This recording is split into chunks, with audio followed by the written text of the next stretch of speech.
All right, Amy, can you hold this up? I can hold this up. Make sure show everyone. Show everyone. Make sure see over here. All right. Now that I've had my attention grabber, we may begin.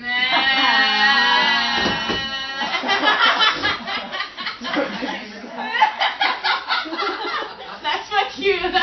All right. So today's presentation is on educational and presentational theater.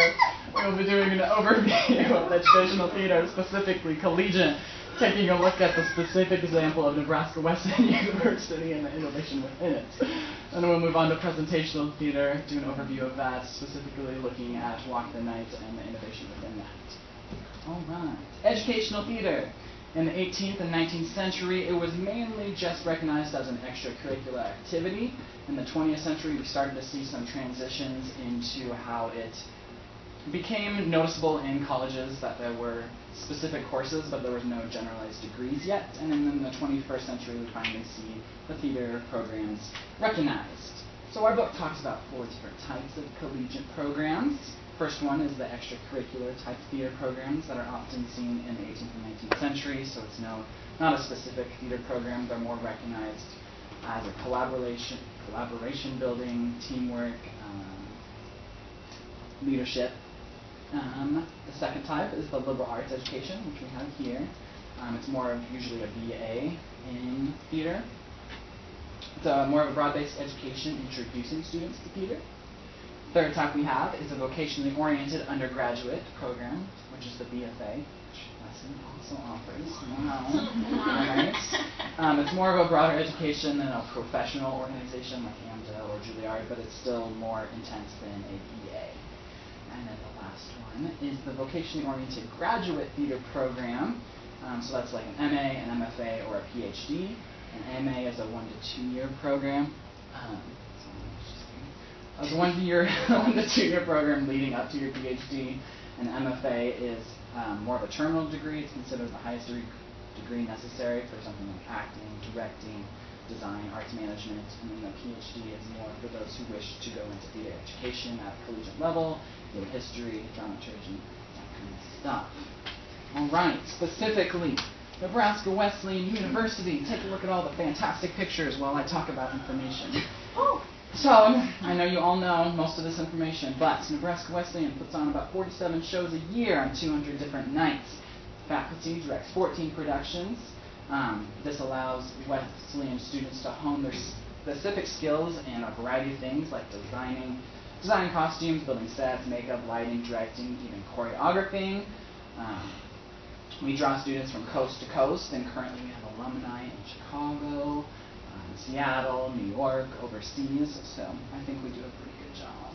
We have a great faculty and connect with talented guest artists, and we offer BFAs in acting, directing, musical theater, theater design and tech, and theater studies, and then we offer, BAs in theater arts and theater arts education. Now that you know all about Nebraska Wesleyan University, because you had no clue before. We're going to take a look at the innovation within. Like I said, we have expansive seasons, including student-directed, even adding a 5th musical this year rather than the 4 we usually do. Exciting stuff. This allows students to get on stage sooner. A lot of other programs, first years and even second years, aren't on stage until, they aren't on stage until their junior, senior years. It's more just their education the first couple years. So that's a really cool thing that Wesleyan does. Second thing is the theater studies degree that the theater offers. This allows you to create an individualized course of study in multiple aspects of theater. If you want to combine acting and directing, or if you want to focus on stage managing or costume designing. So that's pretty awesome. And the third thing that Wesleyan does in general is the integrated studies program, which is similar to the theater studies program, but it was designed in 2013 and allows students to design any major, so any program. This lets your goals, passions, and imagination be guided a proposed course of study, even if it's not on Nebraska Wesleyan specific list. A few lovely examples I have here. Jenny Barrick, she graduated last year. She created a BA in Theater for Social Change, focusing on gender studies, directing, and sociology. Then we have lovely Kat Pestinger. I love this picture. I found it on her Twitter. She's creating a BA in theater management. Wow, look at this class. Good job, Julie. And then this handsome devil, I don't know if you know him, he's pretty cool. His name's Zeke. Yeah, I don't know. He's currently creating a Bachelor's of Fine Arts, so different than the BA, in Theater for Societal Development and Community Engagement, drawing aspects from acting, directing, and political science. All right. Moving on to presentational theater. I had no fucking clue what this was. Sorry. Good thing the person wasn't here today. I had no idea what this was beforehand, so I'm glad I chose it. It is a genre of theater that confronts the audience by acknowledging them through language, movements, and signs. That shows that the actors are aware of the audience presence, so more of breaking the fourth wall and stuff. Minimalistic sets, and actors often play more than one character. Book talks about three different types, found three different types of presentational theater.